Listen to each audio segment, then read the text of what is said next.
C'est un ensemble d'idées très simples, et la raison pour laquelle nos idées ne se sont pas répandues plus rapidement est qu'elles sont trop simples. Si vous n'êtes pas confus par ce qui se passe, c'est que vous ne faites pas attention. Cette citation de Charlie Munger résume parfaitement ce qui se déroule actuellement sur le marché boursier. L'année 2024 s'annonce comme un véritable défi pour les investisseurs.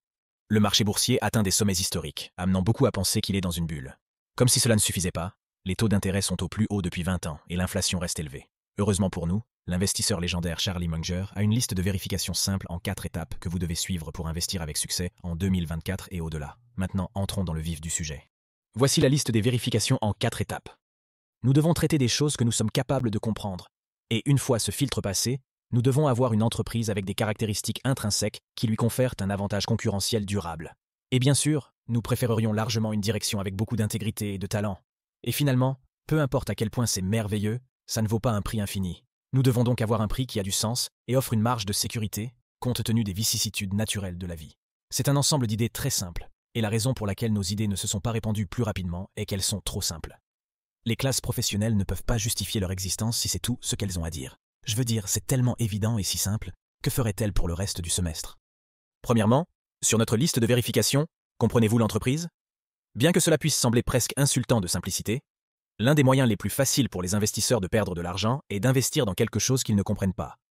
C'est pourquoi se demander si vous comprenez vraiment l'investissement est le numéro 1 sur notre liste de vérification. Écoutez-le expliquer.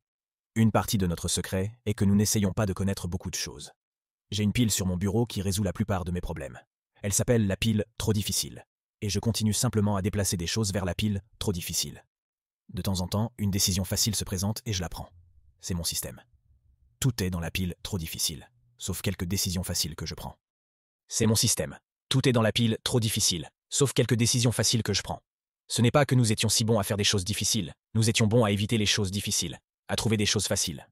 Munger et son partenaire commercial Warren Buffett ont popularisé un concept connu sous le nom de cercle de compétences. Le cercle de compétences en investissement fait référence au fait de rester dans votre domaine d'expertise et de compréhension. Il s'agit d'investir dans des industries et des entreprises que vous comprenez profondément, vous permettant de prendre des décisions plus éclairées.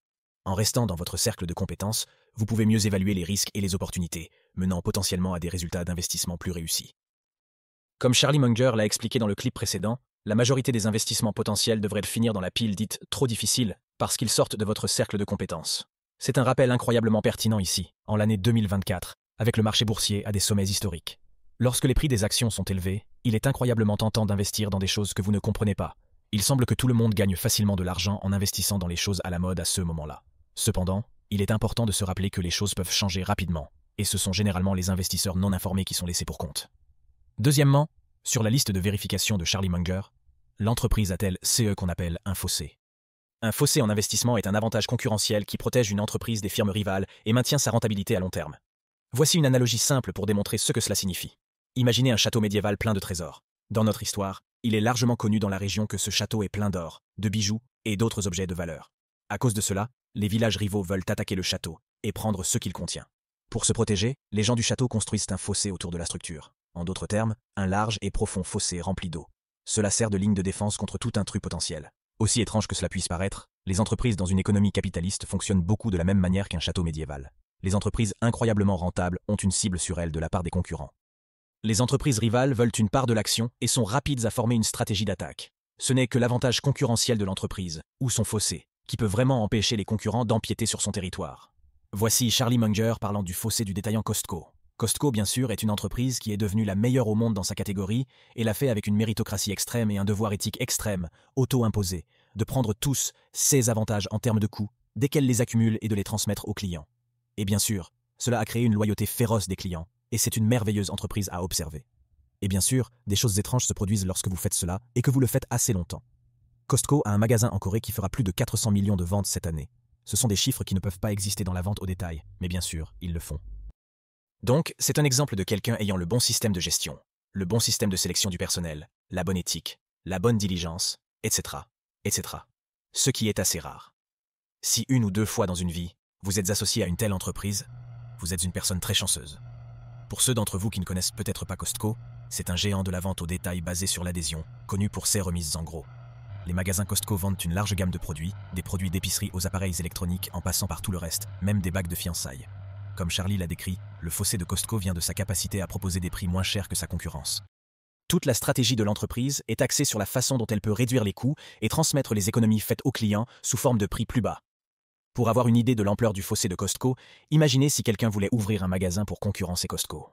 Pour commencer, Costco possède la grande majorité de ses biens immobiliers, dont une grande partie de l'entreprise possède depuis des décennies. Cela seul est un énorme avantage. Le nouvel arrivant devrait payer les prix exorbitants d'aujourd'hui pour louer ou acheter un emplacement de haute qualité.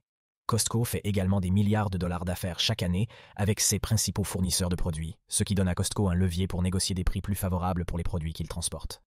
Le nouvel arrivant, commençant sans vente, devrait probablement payer le prix fort pour obtenir des produits des fournisseurs et ne bénéficierait d'aucun traitement préférentiel. De plus, chaque emplacement Costco compte des dizaines de milliers de clients existants qui paient des frais annuels pour le privilège de magasiner là-bas. Il a fallu des années et des années à Costco pour constituer sa base d'adhésion. Et ce grand nombre de clients par emplacement signifie que Costco peut répartir ses coûts sur une large base de clients établis. Le nouvel arrivant n'aurait pas cette chance.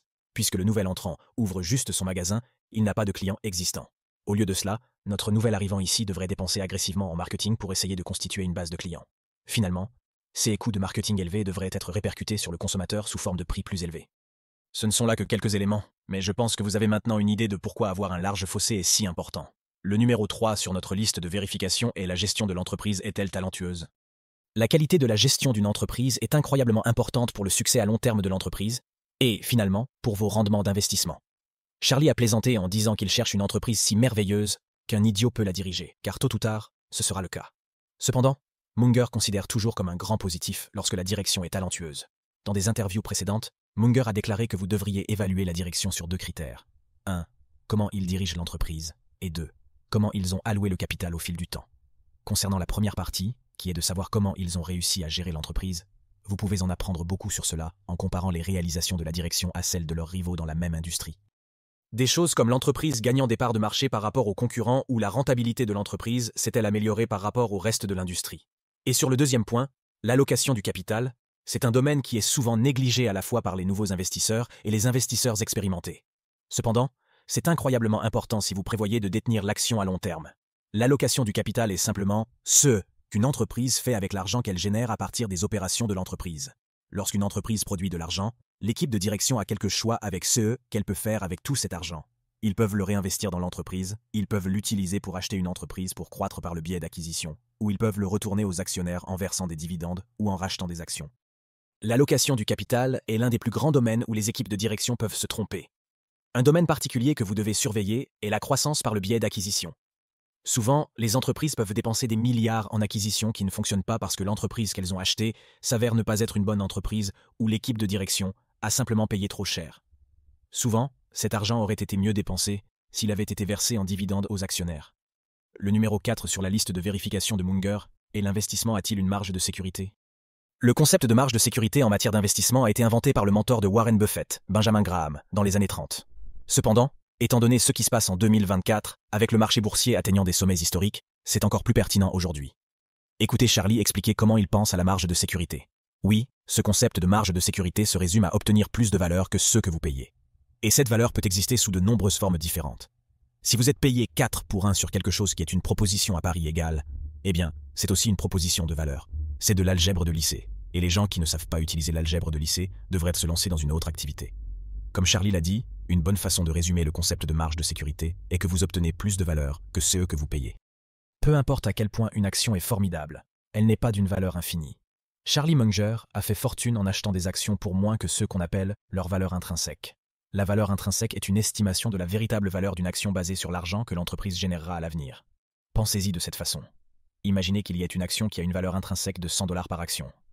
En même temps, disons que les investisseurs sont inquiets à propos de certains problèmes à court terme auxquels l'entreprise est confrontée. En conséquence, l'action ne se négocie qu'à $60 l'action.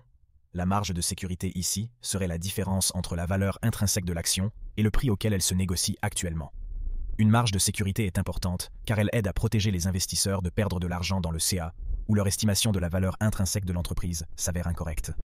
Comme Warren Buffett aime à le dire, il n'y a que 2 règles en matière d'investissement. La règle numéro 1, ne jamais perdre d'argent, et la règle numéro 2, ne jamais oublier la règle numéro 1. Voilà, c'est tout. Assurez-vous de vous abonner à la chaîne car mon objectif est de vous rendre un meilleur investisseur en étudiant les plus grands investisseurs du monde. À bientôt.